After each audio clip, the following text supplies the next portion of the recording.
গল্পকরণে আজকে শুরু করছি শরদিন্দু বন্দ্যোপাধ্যায়ের ব্যোমকেশ সমগ্র থেকে সত্যান্বেষী গল্পটি।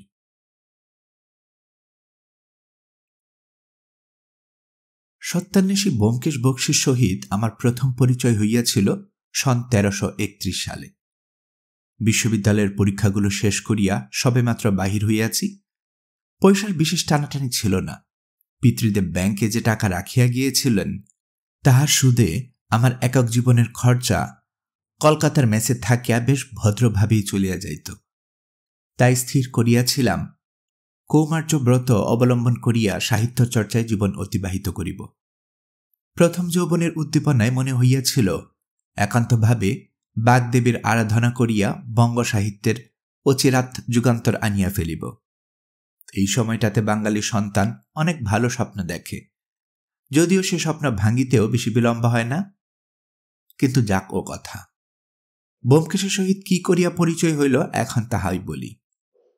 যাহারা কলিকাতা শহরের সহিত ঘনিষ্ঠভাবে পরিচিত তাহাদের মধ্যেও অনেকে হয়তো জানেন না যে এই শহরের কেন্দ্রস্থলে এমন একটা পল্লী আছে যাহার একদিকে দুস্থ ভাটিয়া মারোয়ারি সম্প্রদায়ের বাস, অন্যদিকে খোলায় বস্তি এবং তৃতীয় দিকে তির্যক চক্ষু পিতবর্ণ চীনাদের উপনিবেশ। এই ত্রিবেণী সঙ্গমের মধ্যস্থলে যে বদ্বীপটি সৃষ্টি হইয়াছে, দিনের কর্মকোলাহলে তাহাকে দেখিয়া একবারও মনে হয় না যে ইহার কোনো অসাধারণত্ব বা অস্বাভাবিক বৈশিষ্ট্যতা আছে।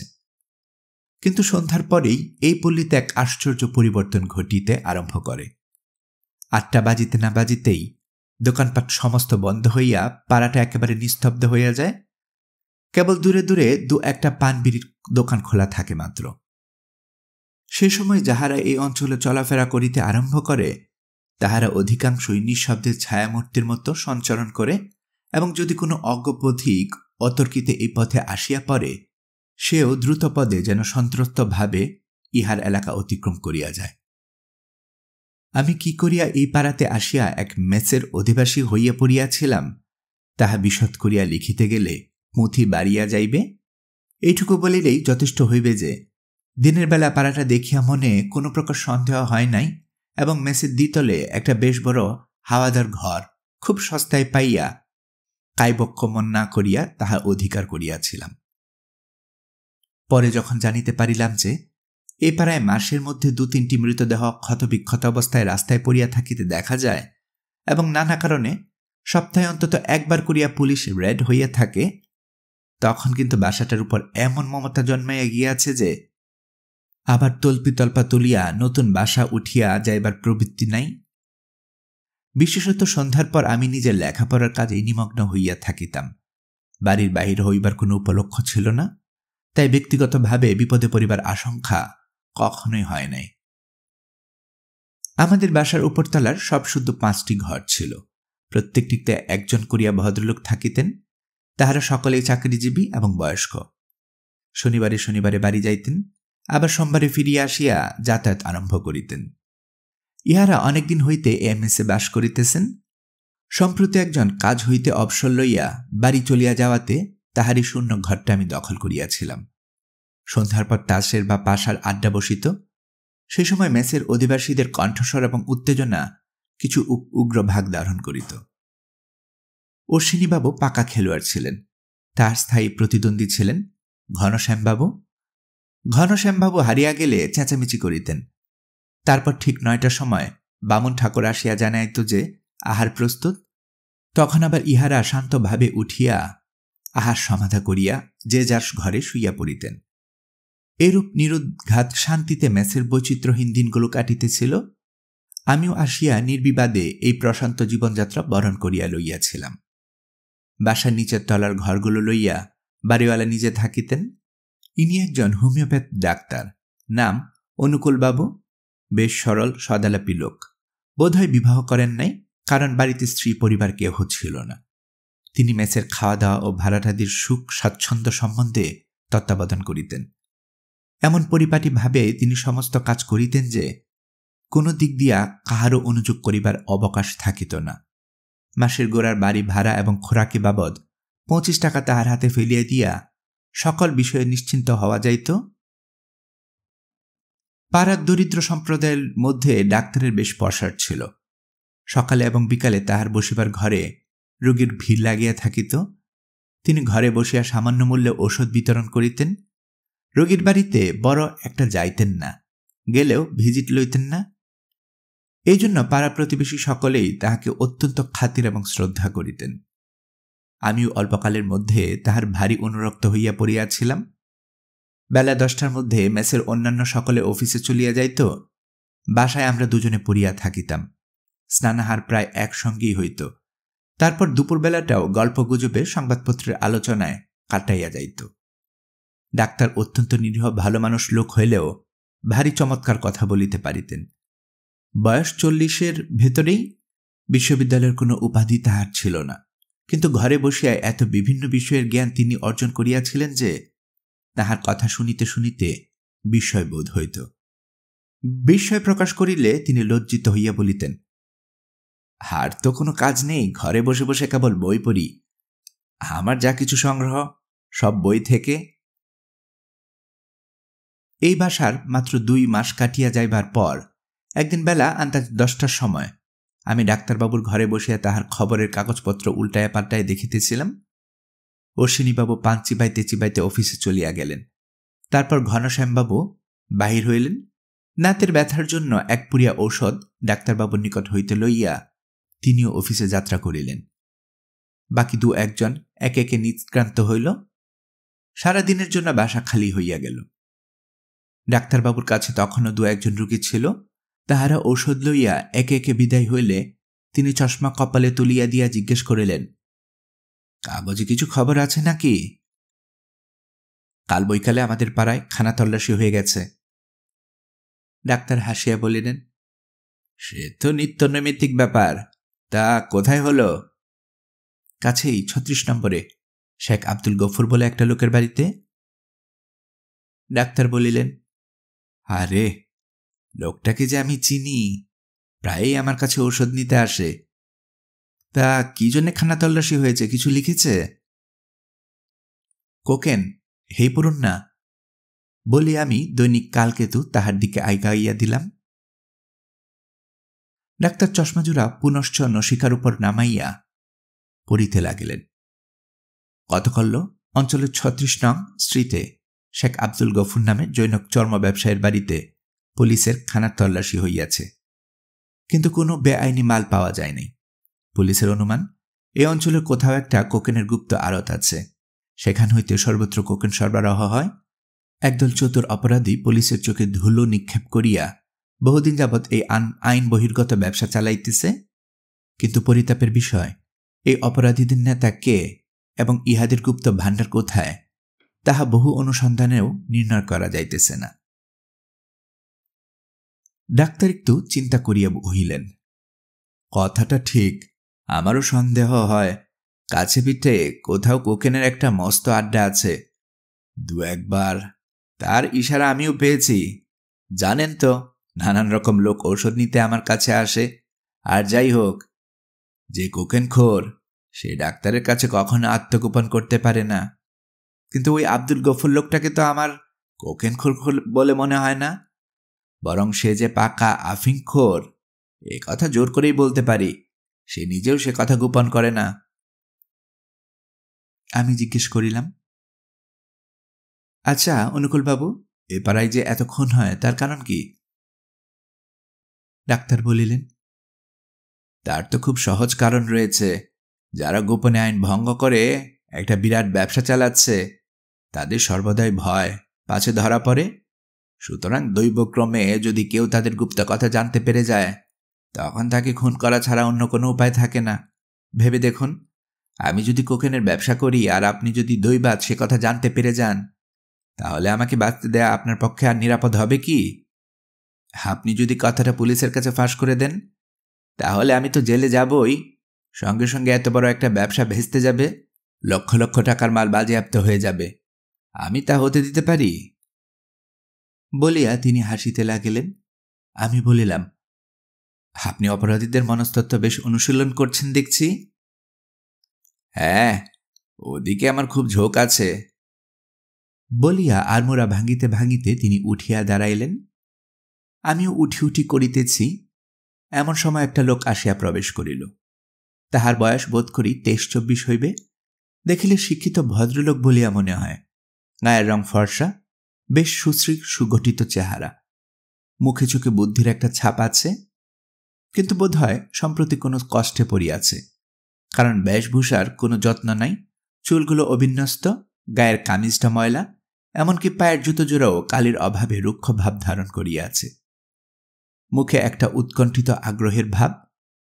আমার দিক হইতে অনুকূলবাবুর দিকে ফিরিয়া জিজ্ঞেস করিলেন, শুনিলাম এটা একটা মেস, জায়গা খালি আছে নাকি?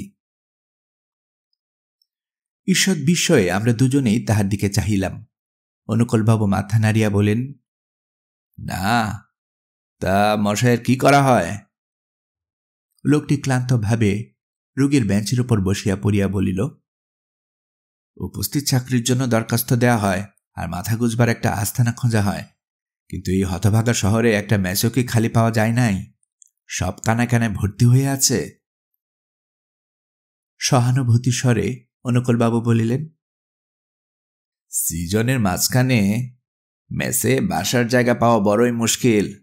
তা মশায়ের নামটা কি? অতুলচন্দ্র মিত্র। কলকাতায় এসে পর্যন্ত চাকরির সন্ধানে টুটো করে ঘুরে বেড়াচ্ছি। দেশে ঘটিবটি বিক্রি করে যে কটা টাকা এনেছিলাম তাও প্রায় শেষ হয়ে এলো। গুটি 25-30 বাকি আছে, কিন্তু দুবেলা হোটেলে খেলে সেও আর কতদিন বলুন? তাই একটা ভদ্রলোকের মেস খুঁজছি। বেশি দিন নয়, মাসখানিকের মধ্যে একটা হ্যাস্তন্যস্ত হয়ে যাবে। এই কটা দিনের জন্যে দুবেলা দুটো শাক ভাত আর একটু জায়গা পেলেই, আর আমার কি দরকার বলুন? অনুকূলবাবু বলিলেন, আহা, বড় দুঃখিত হলাম অতুলবাবু, কিন্তু আমার এখানে সব ঘরই ভর্তি। অতুল একটা নিঃশ্বাস ফেলিয়া বলিল, তবে আর কি উপায় বলুন? আবার বেরোই, দেখি যদি উড়িয়াদের আড্ডায় একটা জায়গা পাই। আর তো কিছু নয়, ভয় হয় রাত্রিতে ঘুমোলে হয়তো টাকাগুলো চুরি করে নেবে। 1 গ্লাস জল খাওয়াতে পারেন? ডাক্তার জল আনিতে গেলেন। লোকটির অসহায় অবস্থা দেখিয়া আমার মনে বড় দয়া হইল। একটু ইতস্তত করিয়া বলিলাম, আমার ঘরটা বেশ বড় আছে, দুজনে থাকলে অসুবিধা হবে না, তা আপনার যদি আপত্তি না থাকে। অতুল লাফাইয়া উঠিয়া বলিল, আপত্তি? মহাশয়, কি যে বলেন আপনি, স্বর্গ হাতে পাব। তাড়াতাড়ি ট্যাগ হইতে কতকগুলো নোট এবং টাকা বাহির করিয়া বলিল, কত দিতে হবে? টাকাটা আগাম দিয়ে নিলে ভালো হতো না? আমার কাছে আবার। তাহার আগ্রহ দেখিয়া আমি হাসিয়া বলিলাম, থাক থাক, টাকা পরে দেবেন অখন, তাড়াতাড়ি কিছু নেই। ডাক্তারবাবু জল লইয়া ফিরিয়া আসিলেন। তাহাকে বলিলাম, হিনি সংকটে পড়েছেন, তাই আপাতত আমার ঘরেই থাকুন, আমার কোনো কষ্ট হবে না। অতুল কৃতজ্ঞতায় গদগদ স্বরে বলিল, আমার উপর ভারী দয়া করেছেন ইনি, কিন্তু বেশি দিন আমি কষ্ট দেব না। ইতিমধ্যে যদি অন্য কোথাও জায়গা পেয়ে যায় তাহলে সেখানে উঠে যাব। বলিয়া জল পানাস্তে গ্যালাসটা নামাইয়া রাখিল। ডাক্তার একটু বিস্মিতভাবে আমার দিকে ফিরিয়া বলিলেন, আপনার ঘরে? তা বেশ বেশ, আপনার যখন অমত নেই তখন আমি কি বলবো? আপনার সুবিধাও হবে, ঘর ভাড়াটাও ভাগাভাগি হয়ে যাবে। আমি তাড়াতাড়ি বলিলাম, হ্যাঁ, সেজন্য নয়, উনি বিপদে পড়েছেন।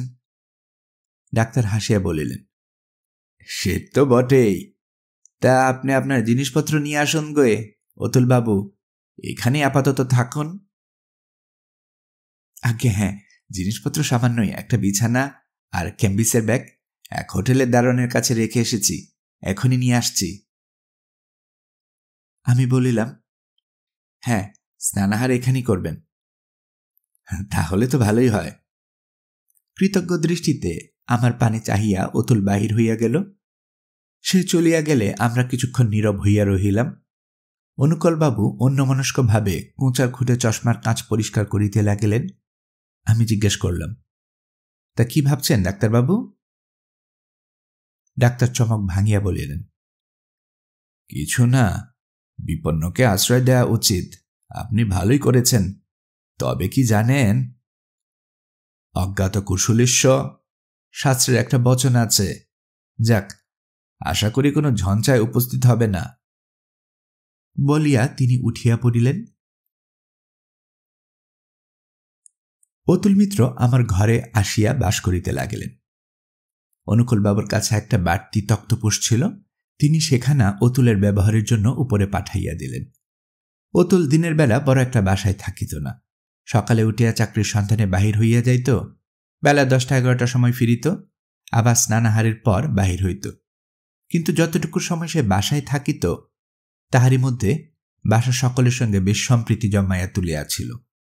সন্ধ্যার পর খেলায় মজলিসে তাহার ডাক পড়িত, কিন্তু সে তাসপাস খেলিতে জানিত না। তাই কিছুক্ষণ সেখানে বসিয়া আস্তে আস্তে নিচে নামিয়া গিয়া ডাক্তারের সহিত গল্পগুজব করিত।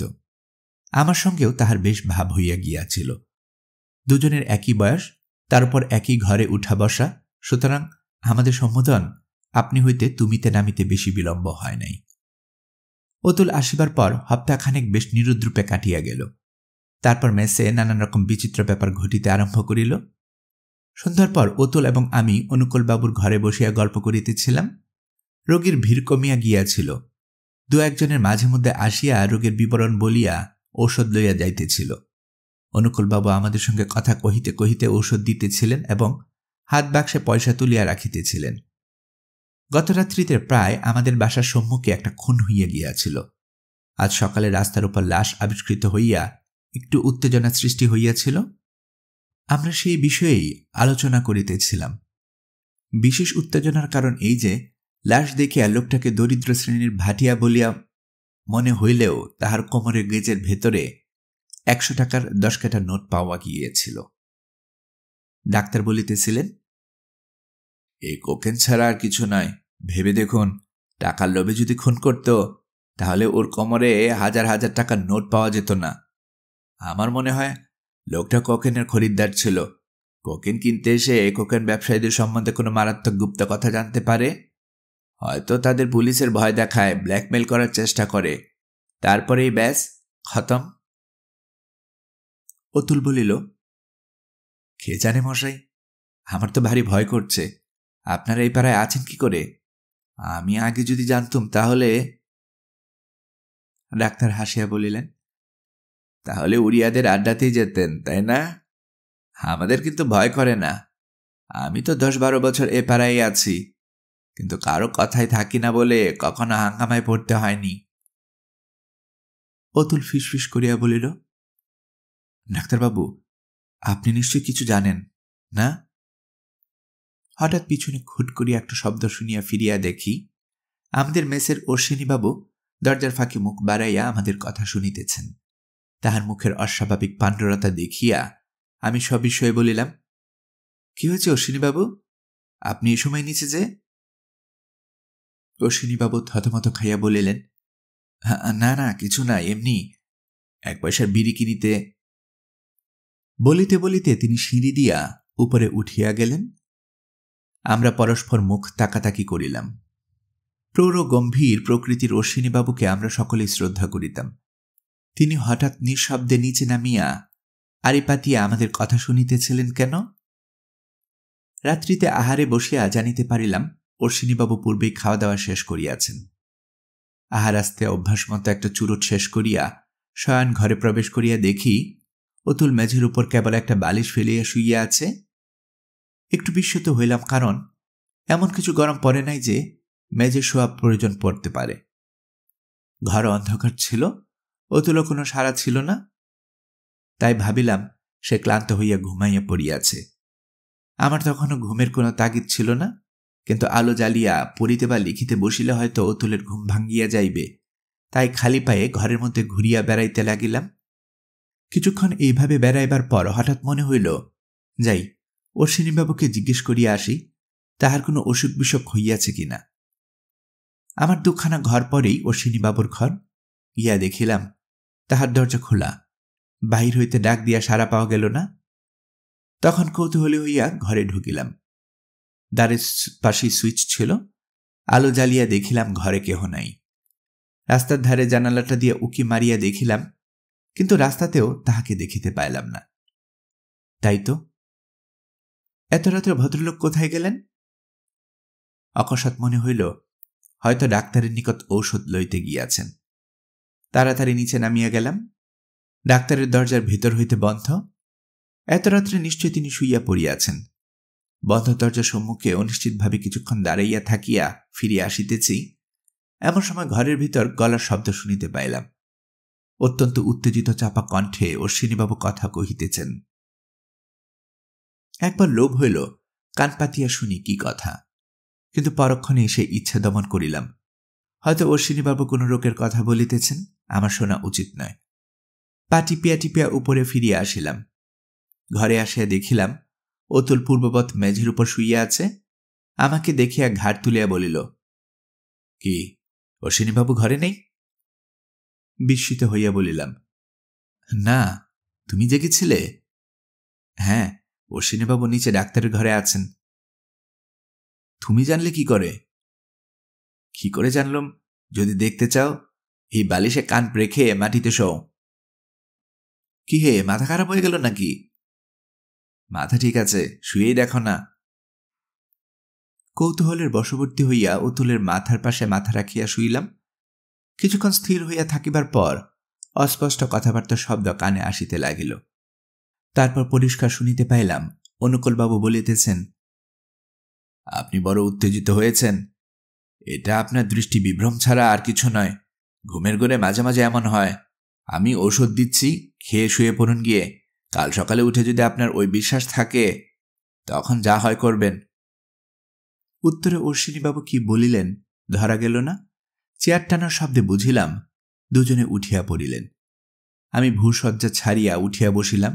বলিলাম, ডাক্তারের ঘরটা যে আমাদের ঘরের নিচেই, তা মনে ছিল না, কিন্তু কি ব্যাপার বলো তো? অশ্বিনীবাবুর কি হয়েছে? অতুল হাই তুলিয়া বলিল, ভগবান জানে।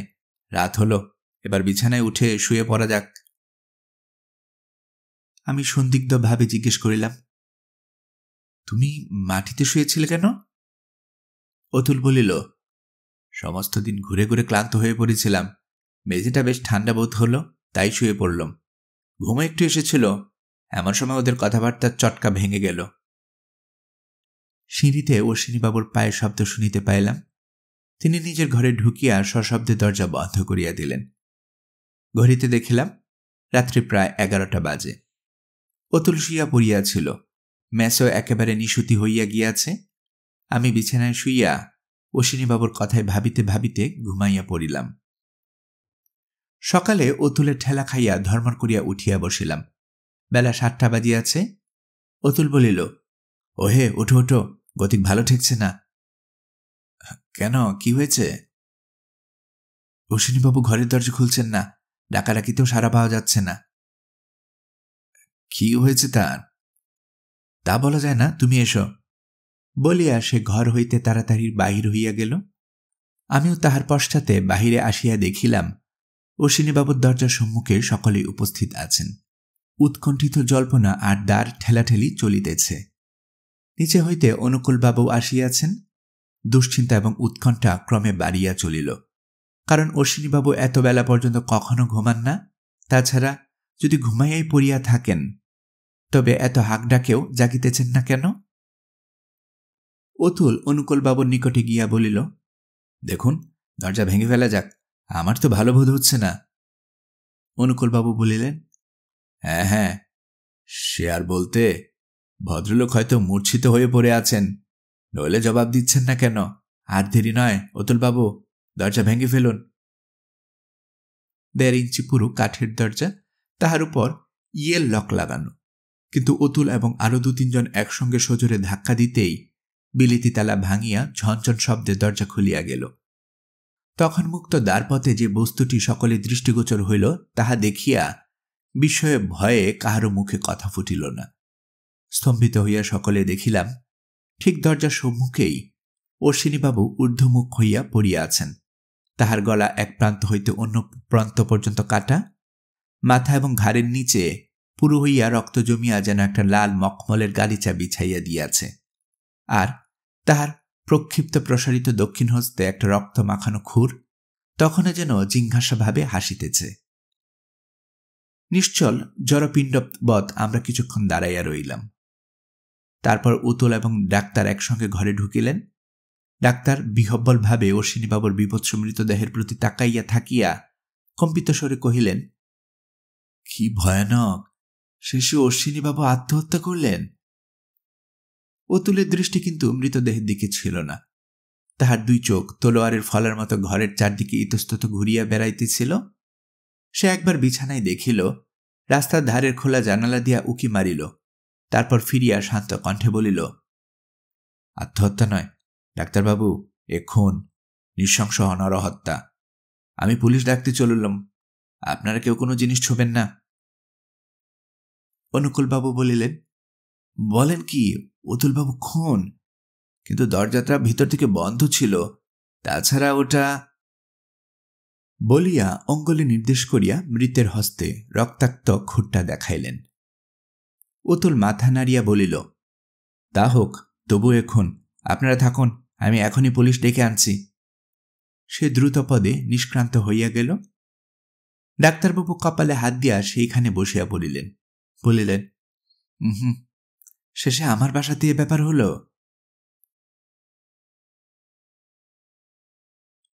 পুলিশের কাছে মেসের চাকর বামন হইতে আরম্ভ করিয়া আমাদের সকলেরই এজাহার হইল, যে যাহা জানি বলিলাম, কিন্তু কাহারও জবানবন্দিতে এমন কিছু প্রকাশ পাইল না যাহাতে অশ্বিনীবাবুর মৃত্যুর কারণ অনুমান করা যাইতে পারে। অশ্বিনীবাবু অত্যন্ত নির্বিরোধ লোক ছিলেন। মেস ও অফিস ব্যতীত অন্য কোথাও তাহার বন্ধুবান্ধব কেহ ছিল না বলিয়াও জানা গেল না। তিনি প্রতি শনিবারে বাড়ি যাইতেন। 10-12 বছর এরূপ চলিয়া আসিতেছে, কখনো ব্যতিক্রম হয় নাই। কিছুদিন হইতে তিনি বহুমিত্র রোগে ভুগিতেছিলেন। এরূপ গোটা কয়েক সাধারণ কথাই প্রকাশ পাইল। ডাক্তার অনুকূলবাবু এজাহার দিলেন।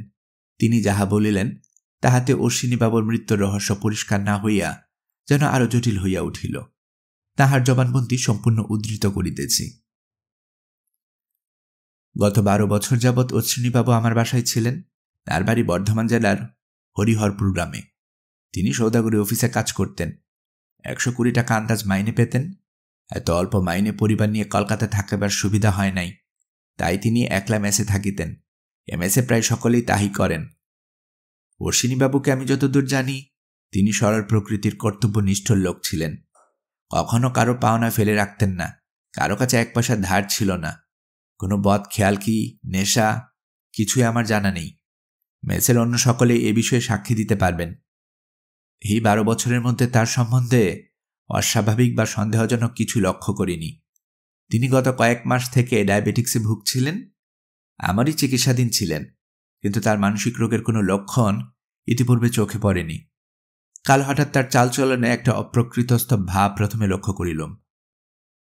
কালবেলা প্রায় 9:45টার সময় আমি আমার ডাক্তারখানায় বসিয়াছিলাম। হঠাৎ অশ্বিনীবাবু এসে বললেন, ডাক্তারবাবু, আপনার সঙ্গে আমার একটা গোপনীয় কথা আছে।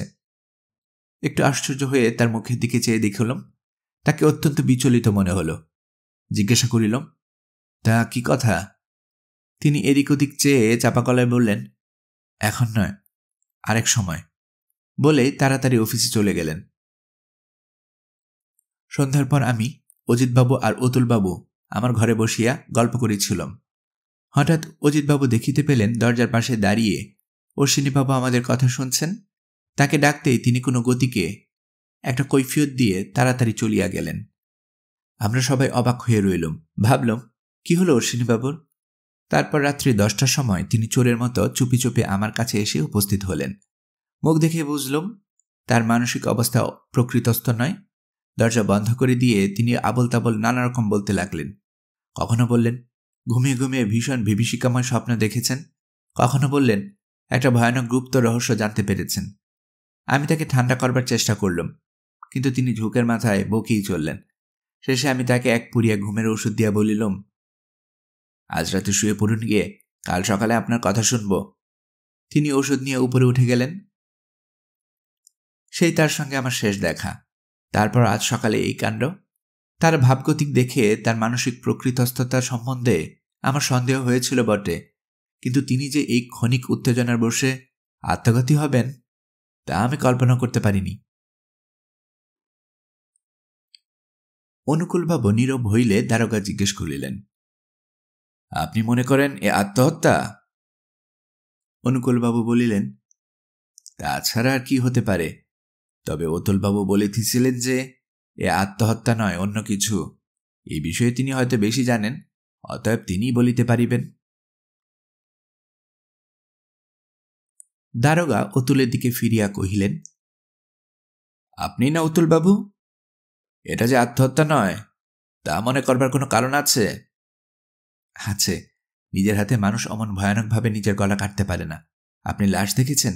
ভেবে দেখুন, এ অসম্ভব। দারোগা কিয়ৎকাল চিন্তা করিয়া কহিলেন, হত্যাকারীকে আপনার কোনো সন্দেহ হয় নাকি? না। হত্যার কারণ কিছু অনুমান করতে পারেন কি?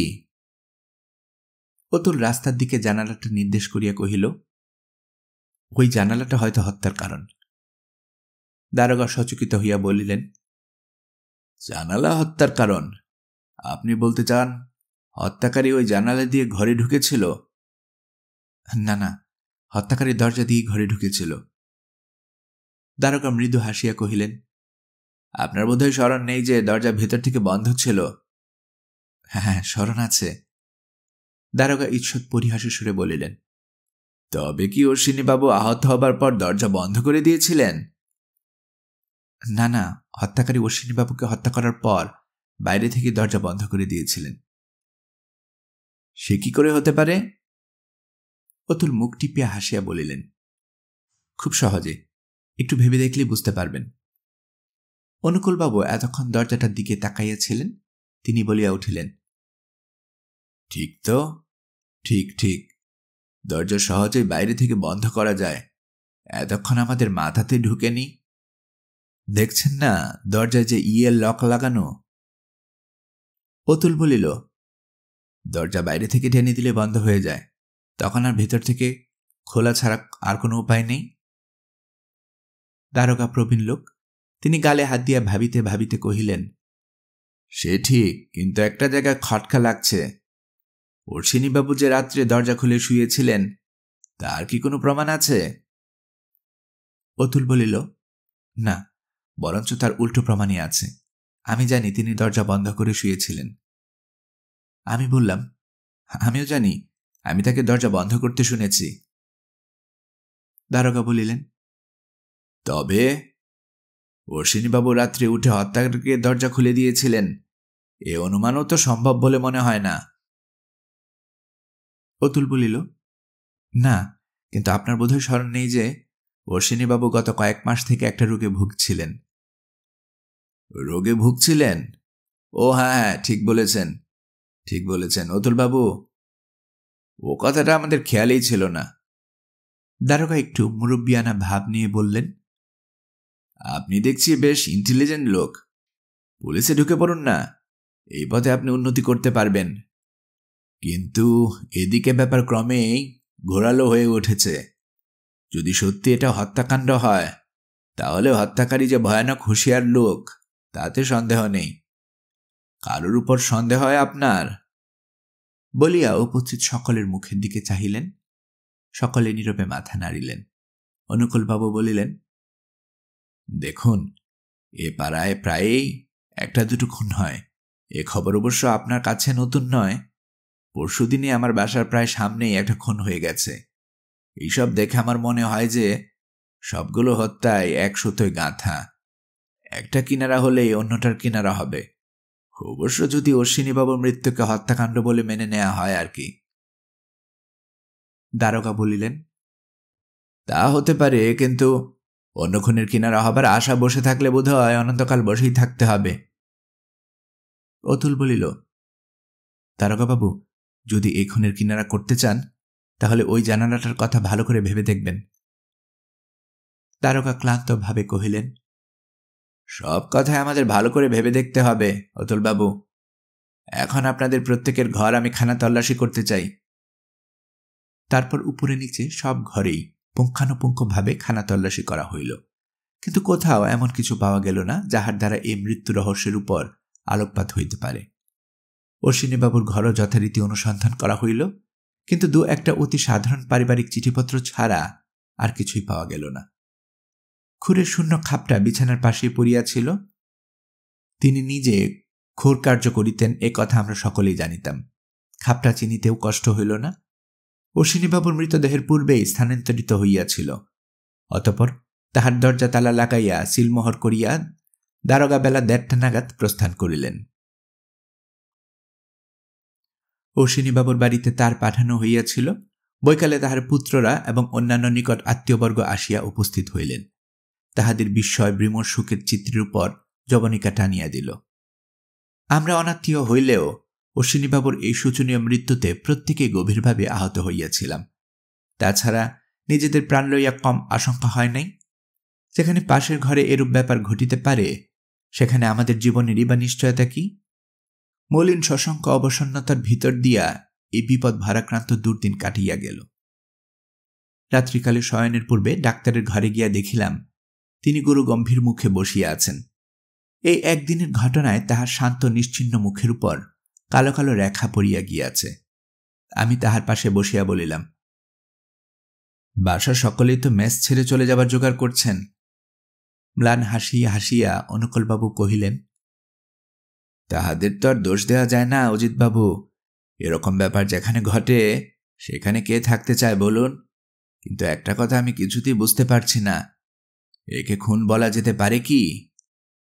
আর যদি খুনই হয়, তাহলে মেসের বাইরে লোকের দ্বারা তো খুন সম্ভব হতে পারে না। প্রথমত, হত্যাকারী উপরে উঠল কি করে? সিঁড়ির দরজা রাত্রেকালে বন্ধ থাকে, এ তো আপনারা সকলেই জানেন। যদি ধরে নেওয়া যায় যে লোকটা কোনো কৌশলে উপরে উঠিয়াছিল, কিন্তু সে অশ্বিনীবাবুর খুর দিয়া তাকে খুন করিল কি করে? এ কি কখনো সম্ভব? সুতরাং বাইরের লোকের দ্বারা খুন হয়নি এ কথা নিশ্চিত। তাহলে বাকি থাকে কারা? যারা মেসে থাকেন। এদের মধ্যে অশ্বিনীবাবুকে খুন করতে পারে এমন কেউ আছে কি? অবশ্য অতুলবাবু অল্প কিছুদিন হলে এসেছেন, তার বিষয়ে আমরা কিছু জানি না। আমি চমকিয়া উঠিয়া বলিলাম, অতুল? ডাক্তারবাবু গলা খাটো করিয়া বলিলেন, অতুলবাবু লোকটিকে আপনার কি মনে হয়? আমি বলিলাম, অতুল?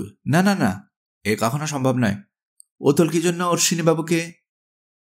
ডাক্তার বলিলেন, তবেই দেখুন, আপনার মুখ থেকেই প্রমাণ হয়ে যাচ্ছে যে মেসের কেউ এ কাজ করতে পারে না। তাহলে বাকি থাকি কি? তিনি আত্মহত্যা করেছেন, এ কথাটাই কি বাকি থেকে যাচ্ছে না? কিন্তু আত্মহত্যা করবারও তো একটা কারণ থাকা চাই। সে কথাও আমি ভেবে দেখেছি। আপনার মনে আছে কিছুদিন আগে আমি বলেছিলাম যে এ পাড়ায় একটা কোকেনের গুপ্ত সম্প্রদায় আছে। এই সম্প্রদায়ের সর্দার কে তা কেউ জানে না। হ্যাঁ হ্যাঁ, মনে আছে। ডাক্তার ধীরে ধীরে বলিলেন, এখন মনে করুন অশ্বিনীবাবুই যদি এই সম্প্রদায়ের সর্দার হন। আমি স্তম্ভিত হইয়া বলিলাম, সে কি? তাও কি সম্ভব কখনো? ডাক্তার বলিলেন, অজিতবাবু, পৃথিবীতে কিছুই অসম্ভব নয়। বরঞ্চ কাল রাতে অশ্বিনীবাবু আমাকে যেসব কথা বলেছিলেন তার থেকে এই সন্দেহই ঘনীভূত হয়। খুব সম্ভব তিনি অত্যন্ত ভয় পেয়েছিলেন। অত্যধিক ভয় পেলে মানুষ অপ্রকৃতস্থ হয়ে পড়ে। কে বলতে পারে, হয়তো এই অপ্রকৃতস্থতার ঝোঁকেই তিনি আত্মহত্যা করেছেন। ভেবে দেখুন, এ অনুমান কি সঙ্গত মনে হয় না? এই অভিনব থিওরি শুনিয়া আমার মাথা একেবারে গুলাইয়া গিয়াছিল। আমি বলিলাম, কি জানি ডাক্তারবাবু, আমি তো কিছু ধারণা করতে পারছি না। আপনি বরং আপনার সন্দেহের কথা পুলিশকেই খুলে বলুন। ডাক্তার উঠিয়া দাঁড়াইলেন, বলিলেন, কাল তাই বলিব। এই সমস্যার একটা মীমাংসা না হওয়া পর্যন্ত যেন কিছুতেই শান্তি পাচ্ছি না।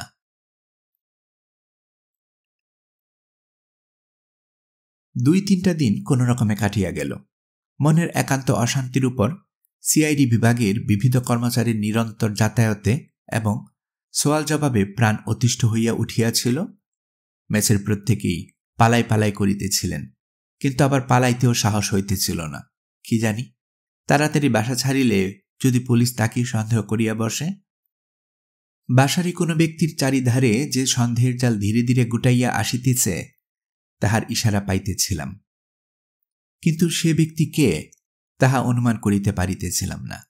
মাঝে মাঝে অজ্ঞাত আতঙ্কে বুকটা ধরাস করিয়া উঠিতেছিল। পুলিশ আমাকেই সন্দেহ করে না তো? সেদিন সকালে অতুল এবং আমি ডাক্তারের ঘরে বসিয়া সংবাদপত্র পাঠ করিতেছিলাম। একটা মাঝারি গোছের প্যাকিং কেস এ ডাক্তারের ঔষধ আছড়িয়াছিল। তিনি বাক্স খুলিয়া সেগুলো সযত্নে বাহির করিয়া আলমারিতে সাজাইয়া রাখিতেছিলেন। প্যাকিং কেসের উপর আমেরিকার ছাপ মারা ছিল। ডাক্তারবাবু দেশি ঔষধ ব্যবহার করিতেন না। দরকার হইলে আমেরিকা কিংবা জার্মানি হইতে ঔষধ আনাইয়া লইতেন। প্রায় মাসে তাহার এক বাক্স করিয়া ঔষধ আসিত। অতুল খবরের কাগজের অর্ধাংশটা নামাইয়া রাখিয়া বলিল, ডাক্তারবাবু, আপনি বিদেশ থেকে ওষুধ আনান কেন? দেশি ওষুধ কি ভালো হয় না? অতুল একটা বড় সুগার অফ মিল্কের শিশি তুলিয়া লইয়া তাহার গায়ে লেখা বিখ্যাত বিক্রেতাদের নাম দেখিয়া বলিল, এরিক অ্যান্ড হ্যাবেল, এরাই বুঝি সবচেয়ে ভালো ওষুধ তৈরি করে? হ্যাঁ। আচ্ছা, হোমিওপ্যাথিতে সত্যি সত্যি রোগ সারে? আমার তো বিশ্বাস হয় না। 1 ফোঁটা জল খেলে আবার রোগ সারবে কি? ডাক্তার মৃদু হাসিয়া কহিলেন, এত লোকে যে ঔষধ নিতে আসে, তারা কি ছেলে খেলা করে? অতুল বলিল, হয়তো রোগ আপনিই সারে, তারা ভাবে ঔষধের গুণে সারল। বিশ্বাসেও তো অনেক সময় কাজ হয়, তাই না? ডাক্তার শুধু একটু হাসিলেন, কিছু বলিলেন না। কিয়ৎকাল পরে জিজ্ঞাসা করিলেন, খবরের কাগজে আমাদের বাসার কথা কিছু আছে নাকি? আছে বলিয়া আমি পড়িয়া শোনাইলাম। হতভাগ্য, অশ্বিনী কুমার চৌধুরী হত্যার এখনো কোনো কিনারা হয় নাই। পুলিশের সিআইডি বিভাগ এই হত্যা রহস্যের তদন্ত ভার গ্রহণ করিয়াছেন। কিছু কিছু তথ্য আবিষ্কৃত হইয়াছে। আশা করা যাইতেছে শীঘ্রই আসামি গ্রেফতার হইবে। ছাই হবে ওই আশা করা পর্যন্ত। ডাক্তারবাবু মুখ ফিরাইয়া লইয়া বলিলেন, এ কি দারোগা বাবু? দারোগা ঘরে প্রবেশ করিলেন, সঙ্গে 2 জন কনস্টেবল। ইনি আমাদের সেই পূর্ব পরিচিত দারোগা। কোনো প্রকার ভনিতা না করিয়া একেবারে অতুলের সম্মুখে গিয়া বলিলেন, আপনার নামে ওয়ারেন্ট আছে, থানায় যেতে হবে। গোলমাল করবেন না, তাতে কোনো ফল হবে না। রামধনী সিং, হ্যান্ডকাফ লাগাও। একজন কনস্টেবল ক্ষিপ্ত অভ্যস্ত হস্তে করাত করিয়া হাতকড়া পরাইয়া দিল। আমরা সব ভয়ে উঠিয়া দাঁড়াইলাম। অতুল বলিয়া উঠিল, এ কি? দারোগা বলিলেন, এ দেখুন ওয়ারেন্ট। অশ্বিনী কুমার চৌধুরীকে হত্যা করার অপরাধে অতুল চন্দ্র মিত্রকে গ্রেফতার করা হলো। আপনারা দুজনে একে অতুল চন্দ্র মিত্র বলে শনাক্ত করেছেন। নিঃশব্দে অভিভূতির মতো আমরা ঘাড় নাড়াইলাম। অতুল মৃদু হাসিয়া বলিল, শেষ পর্যন্ত আমাকেই ধরলেন? আচ্ছা, চলুন থানায়। অজিত, কিছু ভেব না, আমি নির্দোষ। একটা ঠিকা গাড়ি ইতিমধ্যে বাড়ির সম্মুখে আসিয়া দাঁড়াইয়াছিল। অতুলকে তাহাতে তুলিয়া পুলিশ সদল বলে চলিয়া গেল। পাংশুমুখে ডাক্তার বলিলেন, অতুল বাবুই তাহলে? কি ভয়ানক, কি ভয়ানক!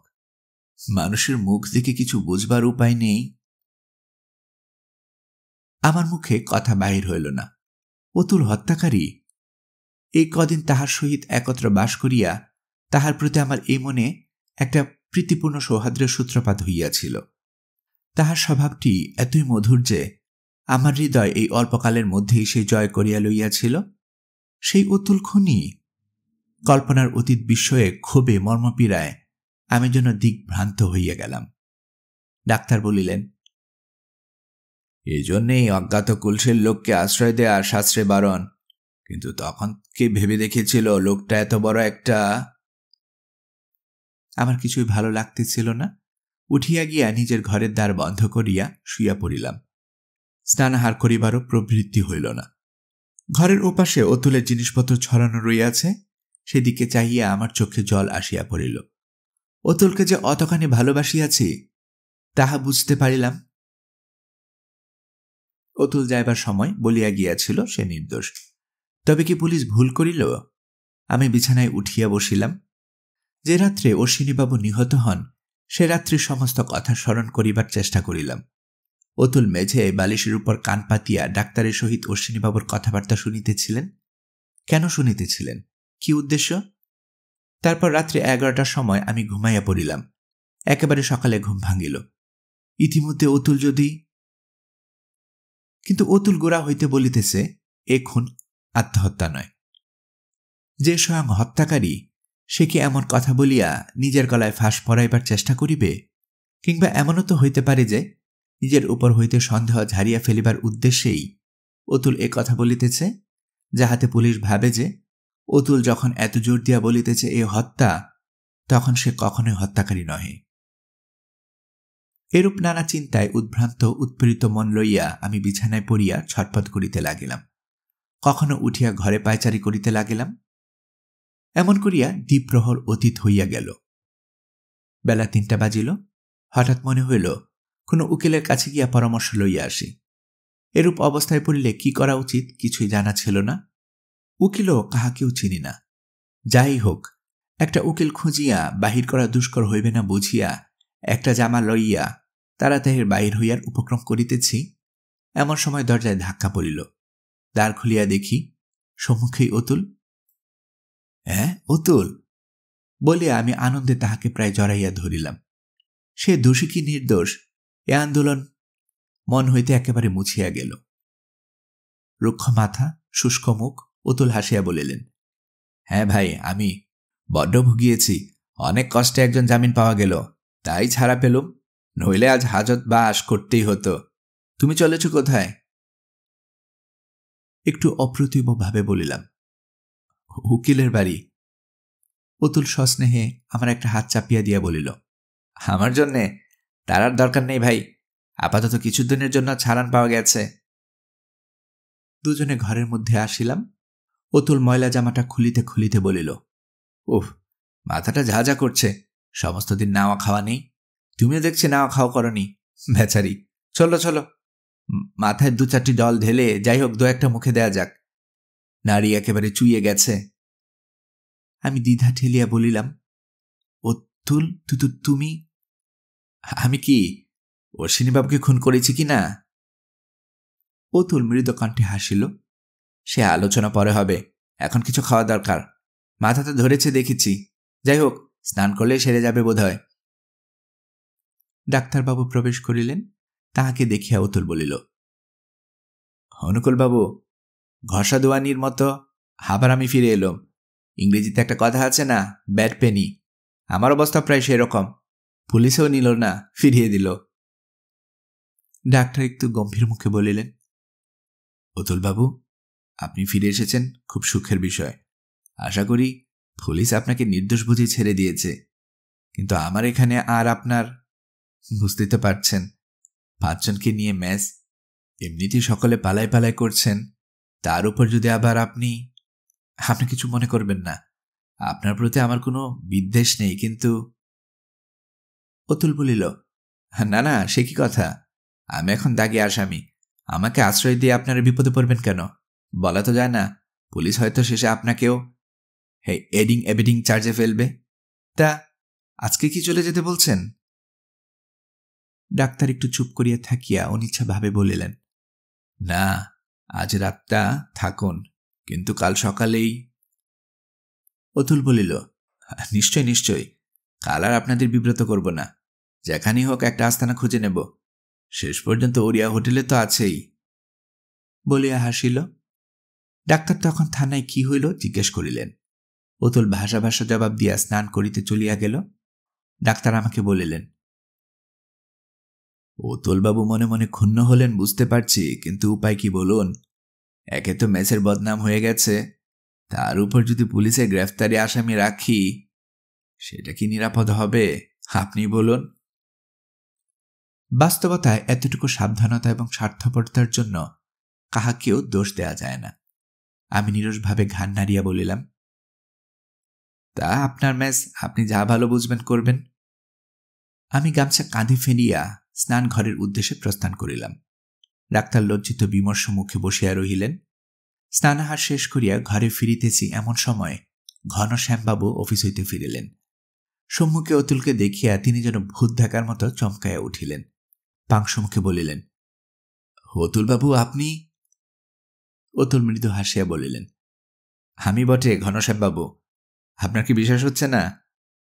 ঘনশ্যামবাবু বলিলেন, কিন্তু আপনাকে তো পুলিশে। এই পর্যন্ত বলিয়া একটা ঢোক গিলিয়া তিনি নিজের ঘরে ঢুকিয়া পড়িলেন। অতুলের চক্ষু কৌতুকে নাচিয়া উঠিল। সে মৃদু কণ্ঠে বলিল, বাগে ছুলে 18 ঘা, পুলিশে ছুলে হয় 58। ঘনশ্যামবাবু আমাকে দেখে বিশেষ ভয় পেয়েছেন দেখছি। সেদিন সন্ধ্যাবেলা অতুল বলিল, ওহে দেখো তো, দরজাটা তালাটা লাগছে না। দেখিলাম বিলিতি তালায় কি গোলমাল হইয়াছে। গৃহস্বামীকে খবর দিলাম। তিনি আসিয়া দেখিয়া বলিলেন, বিলেতি তালায় ওই মুশকিল। ভালো আছেন তো বেশ আছেন, খারাপ হলে একেবারে ইঞ্জিনিয়ার ডাকতে হয়। এর চেয়ে আমাদের দেশি হুড়কই ভালো। যাই হোক, কালই মেরামত করিয়া দেব। বলিয়া তিনি নামিয়া গেলেন। রাত্রে শয়নের পূর্বে অতুল বলিল, অজিত, মাথার ধরা ক্রমেই বাড়ছে, কি করি বলো তো? আমি বলিলাম, ডাক্তারবাবুর কাছ থেকে এক পুরিয়া ঔষধ নিয়ে খাও না। অতুল বলিল, হোমিওপ্যাথি ঔষধ, তাতে সারবে? আচ্ছা, দেখা যাক। হোমো পাখির জোর। আমি বলিলাম, চলো, আমার শরীরটাও ভালো ঠেকছে না। ডাক্তার তখন দ্বার বন্ধ করিবার উপক্রম করিতেছিলেন। আমাদের দেখিয়া জিজ্ঞাসুভাবে মুখের দিকে চাহিলেন। অতুল বলিল, আপনার ওষুধের গুণ পরীক্ষা করতে এলাম। বড্ড মাথা ধরেছে, কিছু ব্যবস্থা করতে পারেন? ডাক্তার খুশি হইয়া বলিলেন, বিলক্ষণ, পারি বই কি। পিত্তি পরে মাথা ধরেছে, বসুন, এক্ষুনি ওষুধ দিচ্ছি। বলিয়া আলমারি হইতে নতুন ঔষধ পুরিয়া করিয়া আনিয়া দিলেন। যান, খেয়ে শুয়ে পড়ুন গিয়ে, কাল সকালে আর কিছু থাকবে না। অজিতবাবু, আপনার চেহারাটাও ভালো ঠেকছে না। উত্তেজনার পর অবসাদ বোধ হচ্ছে না? শরীর ঢিস করছে, বুঝেছি। আপনিও এক দাগ নিন, শরীর বেশ ঝরঝরে হয়ে যাবে। ওষুধ লইয়া বাহির হইতেছি। অতুল বলিল, ডাক্তারবাবু, ব্যোমকেশ বক্সী বলে কাউকে চেনেন? ডাক্তার ঈষৎ চমকিত হইয়া বলিলেন, না, কে তিনি? অতুল বলিল, জানি না, আজ থানায় তার নাম শুনলাম। তিনি নাকি এই হত্যার তদন্ত করছেন। ডাক্তার মাথা নাড়িয়া বলিলেন, না না, আমি তাকে চিনি না। উপরে নিজেদের ঘরে ফিরিয়া আসিয়া আমি বলিলাম, অতুল, এবার সব কথা আমাকে বলো। কি বলবো? তুমি আমার কাছে কিছু লুকোচ্ছ, কিন্তু সে হবে না, সব কথা খুলে বলতে হবে। অতুল একটু চুপ করিয়া রহিল। তারপর দ্বারের দিকে একবার দৃষ্টিপাত করিয়া বলিল, আচ্ছা বলছি, এসো আমার বিছানায় বসো। তোমার কাছে যে আর লুকিয়ে রাখা চলবে না তা বুঝেছিলাম। আমি তাহার বিছানায় গিয়া বসিলাম। সেও দরজা ভেজাইয়া আমার পাশে বসিল। ঔষধের পুরিয়াটা তখন আমার হাতে ছিল। ভাবিলাম সেটা খাইয়া নিশ্চিন্ত মনে গল্প শুনিব। মোরগ খুলিয়া ঔষধ মুখে দিতে যাইতেছি, অতুল আমার হাতটা ধরিয়া বলিল, এখন থাক, আমার গল্পটা শুনি নিয়ে তারপর খেও। সুইচ তুলিয়া আলো নিবাইয়া দিয়া অতুল আমার কানের কাছে মুখ ফিসফিস করিয়া তাহার গল্প বলিতে লাগিলেন। আমি মন্ত্রমুগ্ধের মতো শুনিয়া চলিলাম। বিস্ময়ে আতঙ্কে মাঝে মাঝে গায়ে কাঁটা দিয়ে উঠিতে লাগিল।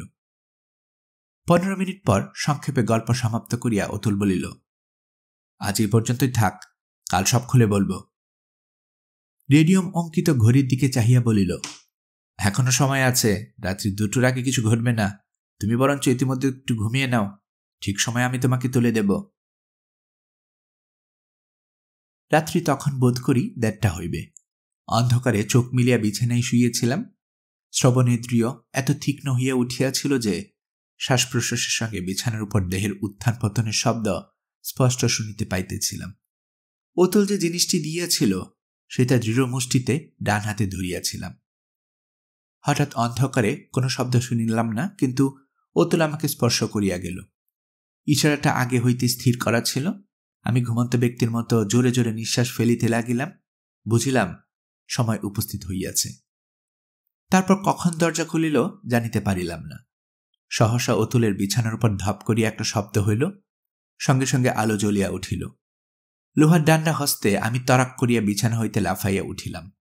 দেখিলাম এক হাতে রিভলভার, অন্য হাতে আলো সুইচ ধরিয়া অতুল এবং তাহার শয্যার পাশে হাঁটু গাড়িয়া বসিয়া মরণ হত বাঘ যেমন করিয়া শিকারের দিকে ফিরিয়া তাকায়, তেমনি বিস্ফারিত নেত্রে চাহিয়া ডাক্তার অনুকূল বাবু। অতুল বলিল, বড়ই দুঃখের বিষয় ডাক্তারবাবু, আপনার মতো পাকা লোক শেষকালে পাশ বালিশ খুন করলে ব্যাস, নড়বেন না, ছুরি ফেলে দিন। হ্যাঁ হ্যাঁ, নড়ছেন কি? গুলি করেছি। অজিত, রাস্তার দিকে জানালাটা খুলে দাও তো, বাইরে পুলিশ আছে, খবরদার। ডাক্তার বিদ্যুৎ বেগে উঠিয়া দরজা দিয়ে পালাবার চেষ্টা করিল, কিন্তু সঙ্গে সঙ্গে অতুলের বজ্র মুষ্টি তাহার চোয়ালে হাতুড়ির মতো লাগিয়া তাহাকে ধরাশায়ী করিল। মাটিতে উঠিয়া বসিয়া ডাক্তার বলিল, বেশ, হার মানলুম, কিন্তু আমার অপরাধটা কি শুনি? অপরাধ কি একটা ডাক্তার যে মুখে মুখে বলবো? তার প্রকাণ্ড ফিরিস্তি পুলিশ অফিসে তৈরি হয়েছে, ক্রমে প্রকাশ পাবে। আপাতত 4-5 জন কনস্টেবল সঙ্গে করিয়া দারোগা ও ইন্সপেক্টর প্রবেশ করিল। অতুল বলিল, আপাতত ব্যোমকেশ বক্সী সত্যান্বেষীকে আপনি খুন করার চেষ্টা করেছেন, এই অপরাধে পুলিশে সোপর্দ করছি। ইন্সপেক্টর বাবু, ইনি আসামি। ইন্সপেক্টর নিঃশব্দে ডাক্তারের হাতে হাত করা লাগাইলেন।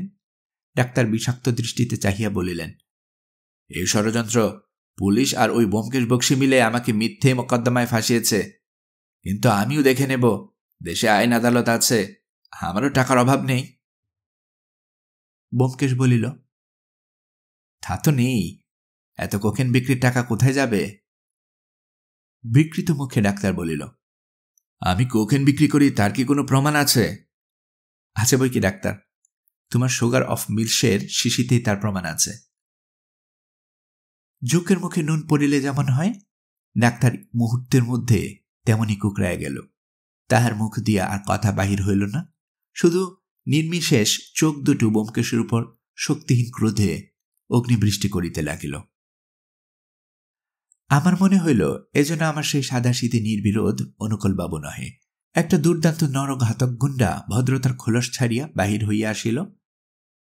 ইহারই সহিত এতদিন পরম বন্ধুভাবে কাল কাটিয়াছি ভাবিয়া শিহরিয়া উঠিলাম। ব্যোমকেশ জিজ্ঞেস করিল, কি ওষুধ আমাদের দুজনকে দিয়েছিলেন ঠিক করে বলুন তো দেখি ডাক্তার? মাফিয়ার গরু না? বলবে না? বেশ, বলো না, কেমিক্যাল পরীক্ষায় ধরা পড়বেই। একটা চুরুট ধরাইয়া বিছানায় আরাম করিয়া বসিয়া বলিল, দারোগাবাবু, এবার আমার একতালা লিখুন। ফার্স্ট ইনফরমেশন রিপোর্ট লিপিবদ্ধ হইলে ডাক্তারের ঘরখানা তল্লাশি করিয়া 2টি বড় বোতলে কোকেন বাহির হইল। ডাক্তার সেই যে চুপ করিয়াছিল, আর বাক নিষ্পত্তি করে নাই। অতঃপর তাহাকে বমাল সমেত থানায় রওনা করিয়া দিতে ভোর হইয়া গেল। তাহাদের চালান করিয়া দিয়া ব্যোমকেশ বলিল, এখানে তো সব লণ্ডভণ্ড হয়ে আছে, চলো আমার বাসায়, সেখানে গিয়ে চা খাওয়া যাবে। হ্যারিসন রোডের একটা বাড়ির তেতালায় উপস্থিত হইয়া দেখিলাম দ্বারের পাশে পিতলের ফলকে লেখা আছে, শ্রী ব্যোমকেশ বক্সী, সত্যান্বেষী। ব্যোমকেশ বলিল, স্বাগতম, মহাশয় দিনের কুটিরে পদার্পণ করুন। জিজ্ঞাসা করিলাম, সত্যান্বেষীটা কি? ওইটা আমার পরিচয়। ডিটেকটিভ কথাটা শুনতে ভালো নয়, গোয়েন্দা শব্দটা আরো খারাপ, তাই নিজের খেতাব দিয়েছি সত্যান্বেষী। ঠিক হয়নি? সমস্ত তেতলাটা ব্যোমকেশের, গুটি 4-5 ঘর আছে, বেশ পরিষ্কার পরিচ্ছন্ন। জিজ্ঞাসা করিলাম, একলাই থাকো বুঝি? হ্যাঁ হ্যাঁ, সঙ্গী কেবল ভৃত্য পুটিরাম। আমি একটা নিঃশ্বাস ফেলিয়া বলিলাম, দিব্যি বাসাটি। কতদিন এখানে আছো? প্রায় বছরখানেক, মাঝে কেবল কয়েকদিনের জন্য তোমাদের বাসায় স্থান পরিবর্তন করেছিলাম। ভৃত্য পুটিরাম তাড়াতাড়ি স্টোভ জ্বালিয়া চা তৈরি করিয়া আনিল। গরম পেয়ালায় চুমুক দিয়া ব্যোমকেশ বলিল, আহ, তোমাদের মেসের ছদ্মবেশে কদিন মন্দ কাটল না। ডাক্তার কিন্তু শেষের দিকে ধরে ফেলেছিল, দোষ অবশ্য আমারই। কিরকম? পুলিশের কাছে জানালার কথাটা বলেই ধরা পড়ে গেলাম, বুঝতেই পারছ না? ওই জানালা দিয়ে অশ্বিনীবাবু। না না না, গোড়া থেকে বলো। চায়ে আর এক চুমুক দিয়ে ব্যোমকেশ বলিল, আচ্ছা তাই বলছি। কতক তো কাল রাত্রেই শুনেছ, বাকিটা শোনো। তোমাদের পাড়ায় যে মাসের পর মাস ক্রমাগত খুন হতে চলেছে, তা দেখে পুলিশের কর্তৃপক্ষ বেশ বিব্রত হয়ে উঠেছিল। একদিকে বেঙ্গল গভর্নমেন্ট, অন্যদিকে কাগজওয়ালা পুলিশকে ভিতরে বাহিরে খোঁচা দিয়ে দিয়ে আরও অতিষ্ঠ করে তুলেছিল। এরকম যখন অবস্থা, তখন আমি গিয়ে পুলিশের বড় সাহেবের সঙ্গে দেখা করলাম। বললাম, আমি একজন বেসরকারি ডিটেকটিভ, আমার বিশ্বাস আমি এই সব খুনের কিনারা করতে পারব। অনেক কথাবার্তার পর কমিশনার সাহেব আমাকে অনুমতি দিলেন। শর্ত হলো, তিনি আর আমি ছাড়া এই কথা আর কেউ জানতে পারবে না। তারপর তোমাদের বাসায় গিয়ে জুটলাম। কোনো অনুসন্ধান চালাতে গেলে ওকস্থানের কাছেই বেস অফ অপারেশন থাকা দরকার, তাই তোমাদের ম্যাচটা বেছে নিয়েছিলাম। তখন কে জানতো যে বিপক্ষ দলের বেস অফ অপারেশন ওই জায়গারই? ডাক্তারকে গোড়া থেকে বড্ড বেশি ভালো মানুষ বলে মনে হয়েছিল, এবং কোকেনের ব্যবসা চালাতে গেলে হোমিওপ্যাথি ডাক্তার সেজে বসা যে খুব সুবিধাজনক সে কথাও মনের মধ্যে উকিঝুঁকি মারছিল। কিন্তু ডাক্তার যে নাটের গুরু, এই সন্দেহ তখনও হয়নি। ডাক্তারকে প্রথম সন্দেহ হলো অশ্বিনীবাবু মারা যাবার আগের দিন। মনে আছে বোধহয়, সেদিন রাস্তার উপর একজন ভাটিয়ারির লাশ পাওয়া গিয়েছিল।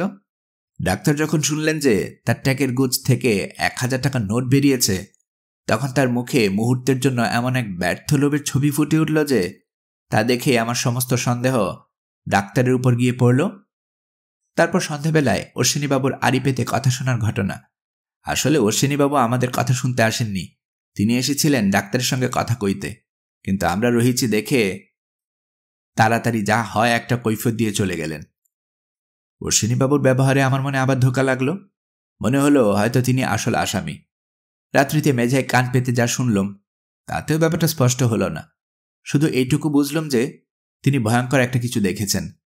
তারপর সে রাত্রে যখন তিনি খুন হলেন, তখন আর কোনো কথাই বুঝতে বাকি রইল না। ডাক্তার যখন সেই ভাড়াটিয়াকে রাস্তার উপর খুন করে, দৈবক্রমে অশ্বিনীবাবু নিজের জানালা থেকে সেই দৃশ্য দেখে ফেলেছিলেন, আর সেই কথাই তিনি গোপনে ডাক্তারকে বলতে গিয়েছিলেন। এখন ব্যাপারটা বেশ বুঝতে পারছ। ডাক্তার কোকেনের ব্যবসা করত, কিন্তু কাউকে জানতে দিত না যে সে এই কাজে সর্দার। যদি কেউ দৈবাত জানতে পেরে যেত, তাকে তৎক্ষণাৎ খুন করত। এইভাবে সে এতদিন নিজেকে বাঁচিয়ে এসেছে। ওই ভাটিয়াটা সম্ভবত ডাক্তারের দালাল ছিল, হয়তো তারই মারফত বাজারে কোকেন সরবরাহ হতো। এটা আমার অনুমান, ঠিক নাও হতে পারে। সেদিন রাত্রে সে ডাক্তারের কাছে এসেছিল, কোনো কারণে তাদের মধ্যে মনোমালিন্য হয়। হয়তো লোকটা ডাক্তারকে ব্ল্যাকমেল করার চেষ্টা করে, পুলিশের ভয় দেখায়। তারপরেই যে সে বাড়ি থেকে বেরিয়েছে, অমনি ডাক্তারও পিছন পিছন গিয়ে তাকে শেষ করে দেয়। অশ্বিনীবাবু নিজের জানালা থেকে এই দৃশ্য দেখতে পেলেন এবং ঘোর নির্বুদ্ধিতার বর্ষে সে ডাক্তারকেই বলতে গেলেন। তার কি উদ্দেশ্য ছিল জানি না। তিনি ডাক্তারের কাছে উপকৃত ছিলেন, তাই হয়তো তাকে সাবধান করে দিতে চেয়েছিলেন। ফল হলো কিন্তু তার উল্টো। ডাক্তারের চোখে তার আর বেঁচে থাকার অধিকার রইল না। সেই রাত্রেই কোনো সময় যখন তিনি ঘর থেকে বেরোবার উপক্রম করলেন, অমনি সাক্ষাৎ জম তার সামনে এসে দাঁড়াল। আমাকে ডাক্তার গোড়া সন্দেহ করেছিল কিনা বলতে পারি না, কিন্তু যখন আমি পুলিশকে বললাম যে ওই জানালাটাই অশ্বিনী কুমারের মৃত্যুর কারণ, যখন সে বুঝলে আমি কিছু কিছু আন্দাজ করেছি, সুতরাং আমারও ইহলোক ত্যাগ করবার একটা খাঁটি অধিকার জন্মালো। কিন্তু ইহলোক ত্যাগ করবার জন্য আমি একেবারে ব্যগ্র ছিলাম না, তাই অত্যন্ত সাবধানে দিন কাটাতে লাগলাম। তারপর পুলিশ এসে মস্ত বোকামি করে বসল, আমাকে গ্রেফতার করল। যাই হোক, কমিশনার সাহেব এসে আমাকে খালাস করলেন। আমি আবার মেসে ফিরে এসলাম। ডাক্তার তখন স্থির বুঝতে পারল যে আমি গোয়েন্দা, কিন্তু সে ভাব গোপন করে আমাকে রাত্রির জন্য মেসে থাকতে দিয়ে ভারী উদারতা দেখিয়ে দিলে। উদারতার আড়ালে একটিমাত্র উদ্দেশ্য ছিল, কোনো রকমে আমাকে খুন করা, কারণ তার বিষয়ে আমি যত কথা জানতাম এত কথা আর কেউ জানত না। ডাক্তারের বিরুদ্ধে তখন পর্যন্ত কিন্তু সত্যিকারের কোনো প্রমাণ ছিল না। অবশ্য তার ঘর খানা তল্লাশি করে কোকেন বার করে তাকে জেলে দেয়া যেতে পারত, কিন্তু সে যে একটা নিষ্ঠুর খুনি এ কথা কোনো আদালতে প্রমাণ হইত না।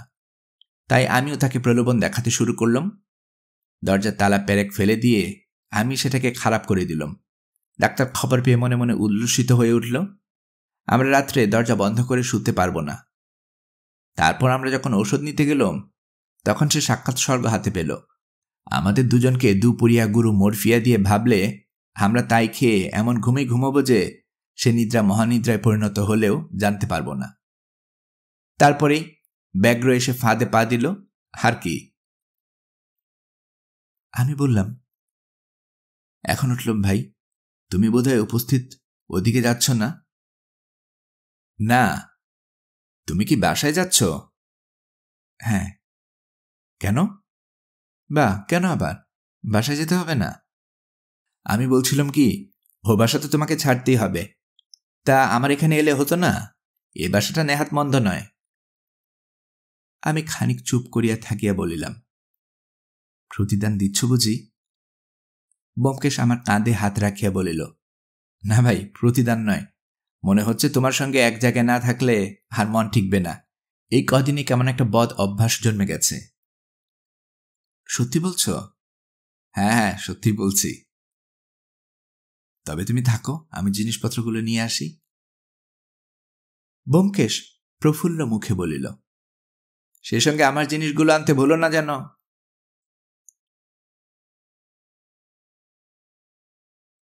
গল্পকরণে এতক্ষণ আপনারা শুনছিলেন শরদিন্দু বন্দ্যোপাধ্যায়ের লেখা ব্যোমকেশ সমগ্র থেকে সত্যান্বেষী গল্পটি।